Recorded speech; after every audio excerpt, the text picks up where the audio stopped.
Welcome back. It turns out President Trump's request for detailed information about every voter in the country now facing strong bipartisan pushback from nearly 3 dozen states. Our Garrett Tenney is live in Washington with the details. Garrett? Well, Kelly, at this point, not a single state has said they will provide all of the information that's been requested. On Friday, the Presidential Commission that's tasked with investigating allegations of voter fraud sent a letter to the states requesting publicly available information on voters. Now, last night, Chris Kobach, who is the vice chair of the commission, he defended the request and said that they are trying to do things here that have never been done before. One thing that's never been done that's very important is the federal government knows the names of more than 15 million aliens who are living in the United States. In fact, it's closer to more than 20 million. The individuals are here on green cards or on temporary visas.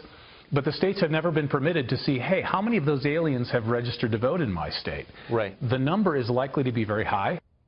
10 states have already said they will not be sharing any voter information with the commission, and 26 others have said that state privacy laws will only allow them to share some of what was requested. Many Democrats, such as Virginia Governor Terry McAuliffe, are blasting the effort. His response in part stated, "At best, this commission was set up as a pretext to validate Donald Trump's alternative election facts, and at worst is a tool to commit large-scale voter suppression."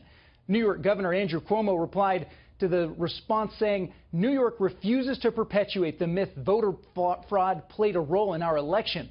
But it's not just Democrats. Even in the red-as-can-be state of Mississippi, Secretary of State Delbert Hosemann said once he receives the request, quote, "My reply would be they can go jump in the Gulf of Mexico, and Mississippi is a great state to launch from."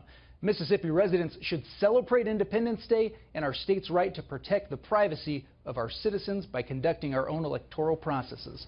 Now, the commission is scheduled to hold their first meeting on July 19th. Depending on how much information they're able to get, they may have to adjust their strategy going forward. Kelly? Some strong statements there. Garrett Tenney reporting from Washington. Thank you, sir.